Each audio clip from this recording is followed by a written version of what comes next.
The stars were still yawning in the sky when Ember and Twilo reached the edge of a clearing where the grass grew short and soft like velvet. Ahead rose a hill not tall, but wide, like a sleeping giant wrapped in moss. It pulsed faintly with light, like a heartbeat beneath the soil. "This is the hollow hill," Ember whispered. "It listens to your hopes, even the ones you've buried."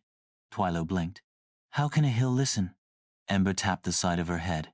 "With memory. And a little bit of magic." The entrance appeared only when Twilo stepped closer. A round door of woven branches unraveled itself like a spiral, revealing a glowing tunnel that led down, down, down beneath the earth.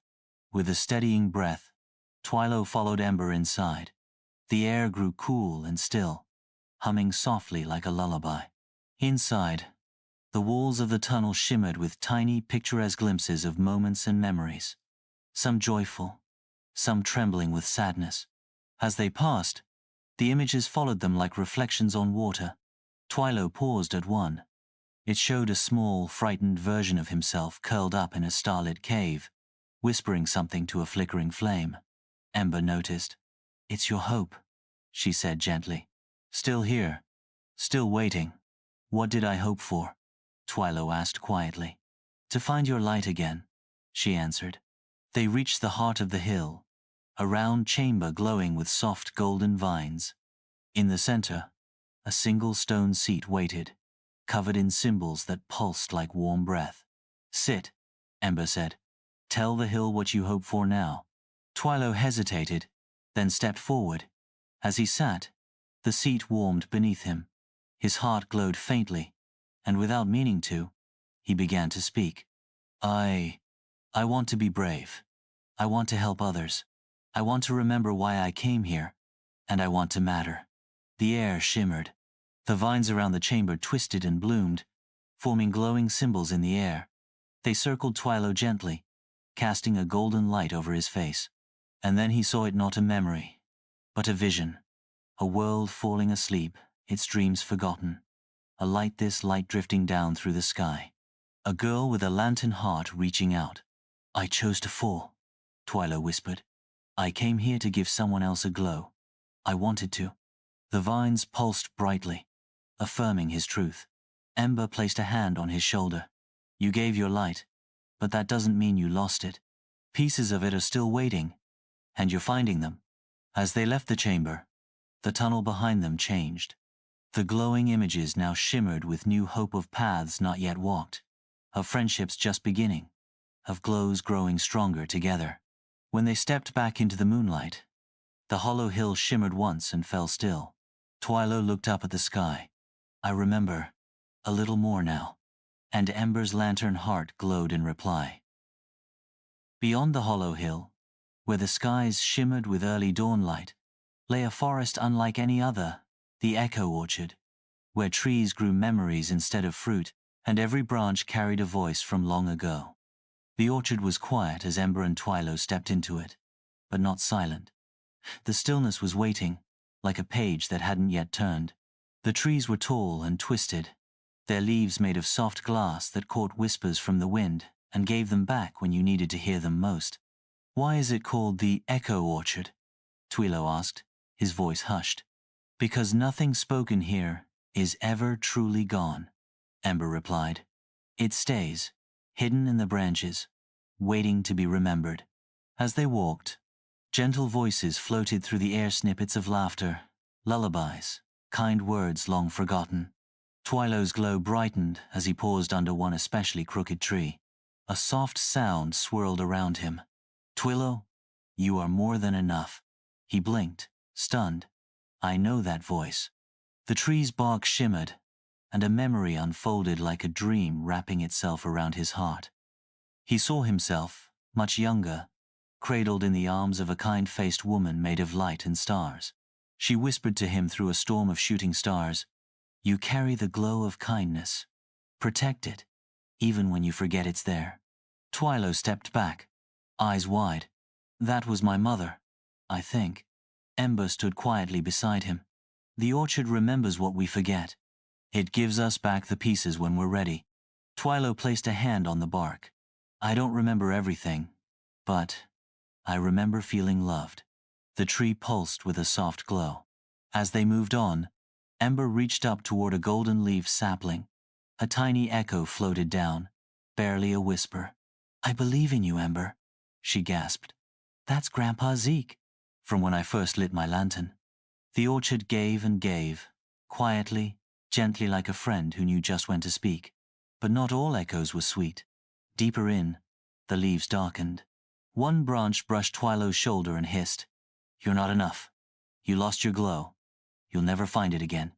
He froze. Ember immediately turned, lantern heart shining brightly. "Don't listen. The orchard gives back everything, even fears. But they aren't truths, just echoes." Twilo took a breath. "Then I'll say something new." He looked up and declared firmly, "I am enough. I will find my light. I am not alone." The tree shook once, then dropped a silver blossom into his hand, a gift of his courage. The orchard quieted, as if listening and agreeing. Together, they left the trees behind, carrying new truths and braver hearts. At the edge of the orchard, Twilo turned back once more. "I think I left some fear behind." Ember smiled. "That's what the orchard's for." And the wind carried their hope onward, softly echoing, "You are becoming who you're meant to be." The path beyond the echo orchard shimmered like stardust and led Ember and Twilo up a spiraling hill that seemed to vanish into the sky. With each step, the air grew fluffier, softer, until their feet touched not ground but cloud. They had entered the cloud of questions, a dreamy realm where thoughts took shape and floated freely, drifting like balloons through the air. The entire sky was dotted with glowing puffs, some small and gentle, others swirling with wild colors and quick flashes of lightning. "What is this place?" Twilo asked, staring as a passing cloud whispered, "Why am I here?" "It's where all the big questions go," Ember said. "One's too heavy to carry alone." A question. Cloud hovered before them, glowing blue. It gently opened like a flower and asked in a warm, curious voice, "What makes you special?" Twilo tilted his head. I don't know yet." The cloud didn't pressure. It simply drifted upward, joining others that circled lazily in the sky. Another floated toward Ember. This one fizzed with light and asked, "What if your glow fades?" She paused, her lantern heart flickering uncertainly. "Then I'll light it again, as many times as I need." The cloud sparkled and split into 3 tiny wisps that danced around her like stars, then vanished with a happy little pop. They wandered deeper. The questions grew more personal, but kinder, more like friends nudging you gently awake. A large golden cloud hovered before Twilo, humming with warmth. It asked, "If you could give your light away again, would you?" Twilo's eyes widened. I think I already did, but I would, if it helped someone find their way." The cloud pulsed brightly, then released a soft rain of light over him. Twilo's glow, though still dim, brightened just a little more. Not with answers, but with peace. Then, a dark cloud approached Stormy, grumbling, crackling with restless energy. It circled them and growled, "What if you're not enough? What if you never were?" Twilo tensed, but Ember stepped forward, her lantern heart shining defiantly.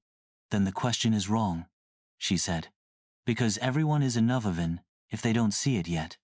The cloud growled again, but Ember's light touched its stormy core. It flickered, then softened into mist and drifted away. Twilo looked at her in awe. "You didn't even hesitate." "I've walked through that question before," she said softly. "It tries to come back sometimes, but now I know how to answer."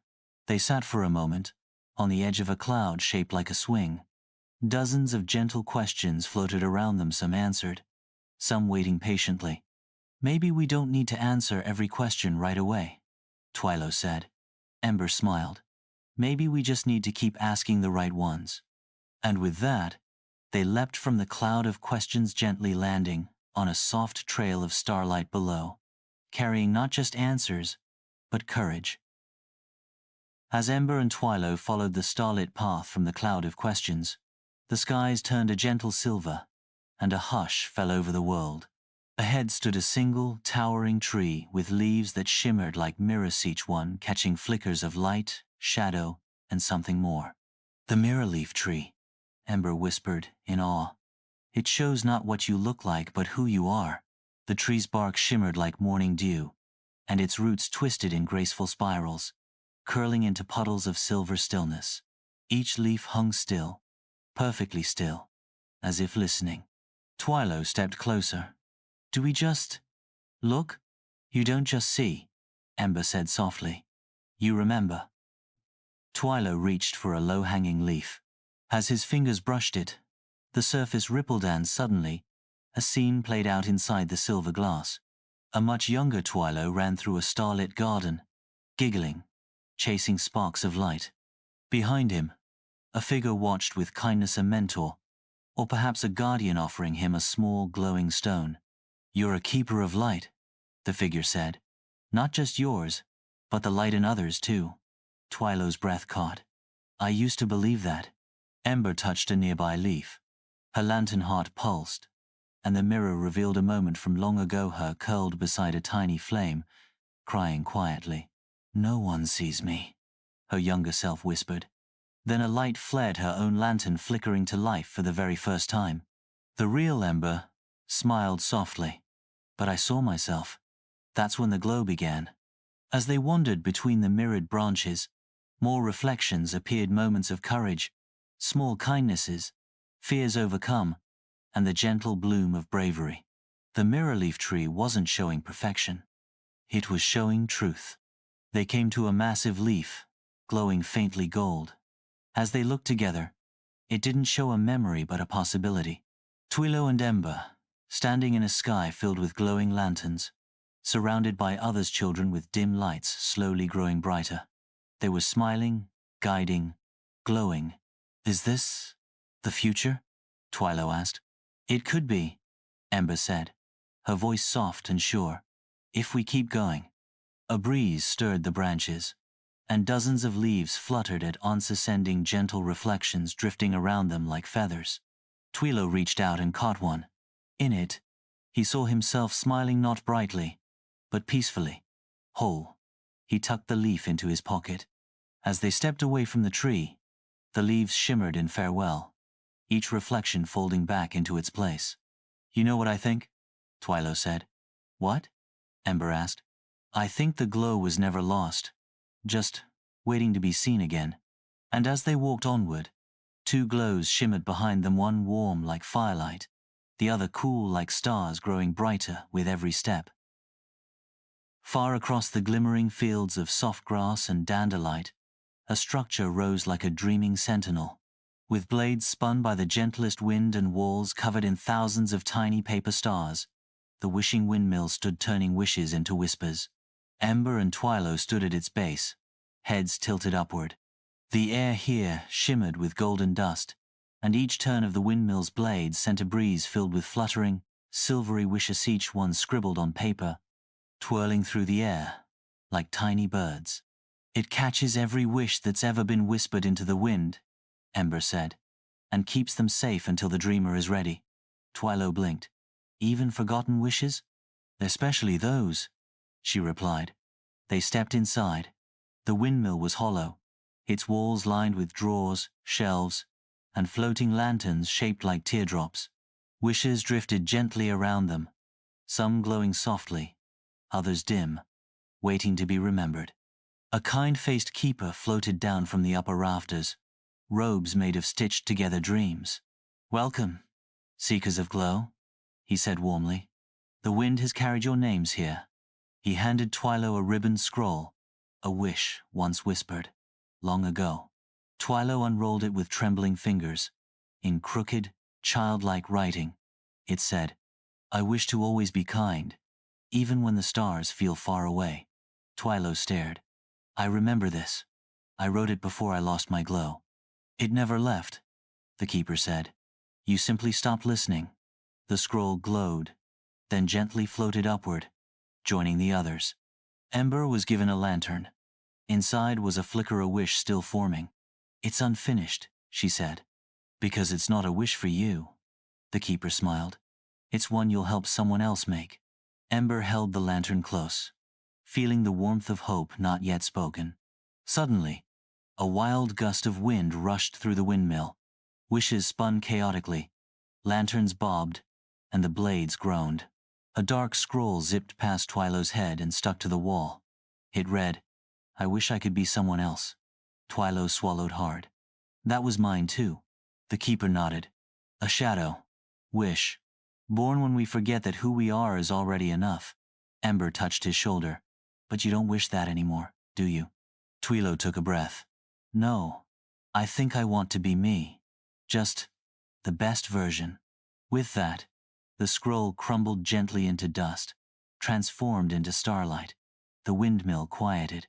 The blades spun peacefully once more, scattering silver glimmers into the open sky. As they stepped outside, the wishing windmill shimmered and rang a soft bell chimione that only rings when a wish begins to come true. Twilo looked up. "Do you think the glow I'm searching for is actually becoming me?" Ember nodded. "And piece by piece, you're almost there." Hand in hand, they continued down the starlit path, two small glows rising behind them like wishes set free.